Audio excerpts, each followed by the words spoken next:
Hola, ¿qué tal? En este análisis vamos a meternos de lleno con una herramienta que es de verdad fundamental para periodistas y comunicadores, sobre todo hoy en día con tanta desinformación.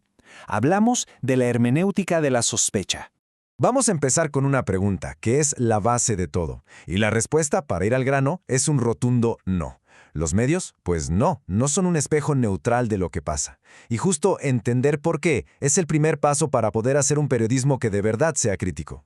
Y para poder responder a esa pregunta, entra en juego un concepto clave: la hermenéutica de la sospecha. A ver, no se trata de desconfiar por desconfiar, sino de desarrollar la habilidad de ver más allá, de leer entre líneas lo que se esconde detrás de las palabras, del poder y, claro, del dinero. Ok, esta va a ser nuestra ruta. Primero, algo fundamental: sospechar de uno mismo. Luego, vamos a ver los 3 lentes maestros para analizarlo de afuera. De ahí pasaremos de la teoría a la práctica, de la duda a la prueba. Veremos por qué es mejor ser prudente que cínico, y cerraremos definiendo cómo es ese perfil del periodista crítico que tanto hace falta.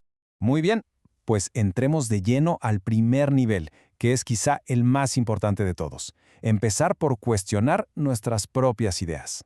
La idea de que una periodista o un periodista puede llegar a una historia como una página en blanco es simplemente un mito. La verdad es que todos llegamos con nuestros propios prejuicios, nuestra historia, nuestra cultura. Así que antes de querer analizar el mundo, es indispensable voltear a vernos y reconocer todo ese bagaje. La primera sospecha, siempre, es hacia uno mismo.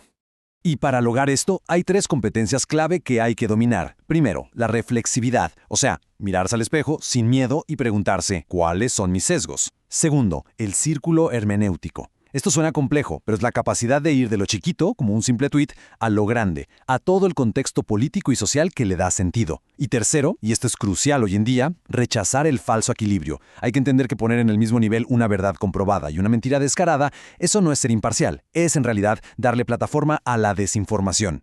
Bueno, una vez que ya hicimos ese trabajo de introspección, ahora sí estamos listos para analizar el discurso externo. Y para eso vamos a usar 3 lentes teóricos potentísimos que nos heredaron los llamados maestros de la sospecha. El primer lente es el de Marx. ¿Y qué nos dice? Muy simple: sigue el dinero. Siempre hay que sospechar de la estructura económica que está detrás de cualquier mensaje en los medios. La pregunta que nunca falla es: ¿a quién le conviene que esto se publique así? Y llevar esto a la práctica significa preguntarnos cosas muy concretas. ¿Quién financia este medio de comunicación? ¿Qué empresas o grupos de poder salen ganando con esta política que se promueve? ¿Será que la publicidad del gobierno está influyendo en lo que se publica y lo que no? O sea, se trata de destapar la infraestructura económica para entender el verdadero mensaje. Ahora, el segundo lente es el de Nietzsche. Y su idea es, la verdad, bastante radical. Hay que dudar de cualquier cosa que se presente como una verdad absoluta o como un gran discurso moral. Porque según él, detrás de esa fachada casi siempre hay una simple y llana voluntad de poder. Con este lente, las preguntas cambian. Empezamos a ver un discurso político neutral y nos preguntamos, ok, ¿qué ganas de poder hay aquí escondidas? O vemos cómo se usa el lenguaje moral y nos cuestionamos si no será para justificar que unos tengan poder sobre otros. El chiste es, pues, quitarle la máscara a la retórica para ver cómo el lenguaje se convierte en una herramienta de control. Y llegamos al tercer lente, el de Freud. Este nos pide que miremos lo que no se ve a simple vista, el inconsciente. Nos recuerda que ni las audiencias, ni los políticos, ni los medios actúan siempre de forma racional. No, para nada. Hay todo un mundo de miedos, deseos y pulsiones inconscientes que mueve los hilos. Este lente freudiano es clave para entender el mundo de hoy. Es el que nos ayuda a descifrar cómo funciona la desinformación viral y por qué pegan tanto ciertos discursos populistas. Nos obliga a preguntar, ¿cómo se está usando el miedo para manipular? ¿A qué morbo o a qué deseo oculto le está hablando el periodismo más amarillista? En resumen, se trata de identificar qué emociones se están moviendo para ganar clics, votos o simplemente poder. Ok, pero tener estos 3 lentes teóricos es solo una parte.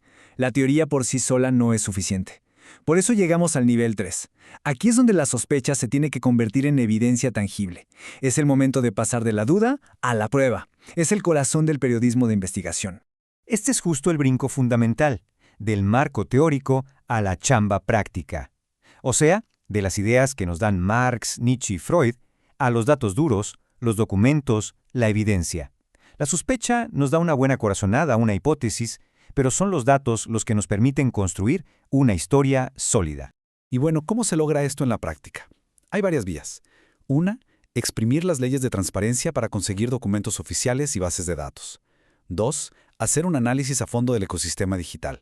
Mapear de dónde salen los ataques, quién opera las granjas de bots, como se ha hecho en investigaciones sobre redes como la llamada #RedAmLove. Y 3, analizar el framing, o sea, el encuadre que se le da a las noticias, para revelar cómo ciertas coberturas, por ejemplo en casos como el de Yotzinapa, pueden ocultar negligencia institucional. Llegamos al último nivel y este viene con una advertencia muy importante. Ojo, la sospecha es una herramienta, no el objetivo final, porque si la llevamos al extremo, caemos en el cinismo. Y el cinismo es paralizante. Es esa idea de que todo es mentira que al final nos deja sin poder creer en nada. Aquí la propuesta del filósofo Mauricio Beuchot es súper útil. Él dice que ante la información hay 3 caminos. Uno es el univocismo, creer a pie juntillas la versión oficial, la única verdad.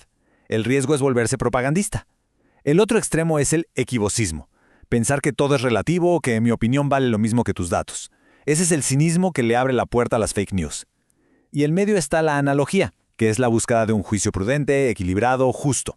Y esa búsqueda prudente es la meta final. El objetivo último del periodismo crítico no es nada más ser un balconeador de mentiras. Es desarrollar lo que los griegos llamaban phronesis, esa sabiduría práctica, esa prudencia para emitir juicios responsables que en el fondo buscan defender la dignidad de las personas. Es el compromiso con la verdad, pero con ética. Bien, después de pasar por estos 4 niveles, la pregunta es, ¿qué perfil de periodista estamos construyendo? ¿Cómo se ve? Pues se trata de un profesional que tiene clarísimo que el periodismo debe ser un contrapeso del poder. Pero, y aquí está el detalle, que también sabe que el periodismo mismo debe ser vigilado. La sospecha final siempre tiene que ser hacia el propio gremio, para exigirnos más integridad, más independencia y para cerrar filas contra la corrupción. Para ponerlo en 3 palabras, el perfil que se forja con estas herramientas es el de un detective del discurso, un auditor del poder y, muy importante, un árbitro ético de la información. Se deja de ser ese espejo pasivo del que hablábamos al principio para convertirse en un agente activo en la búsqueda de una verdad que nos emancipe. Y vamos a cerrar con una reflexión que, en el fondo, es un reto y resume todo lo que hemos visto. Frente al poder, sea del color que sea, político, económico, mediático, ¿cuál es la primera pregunta que nos vamos a hacer?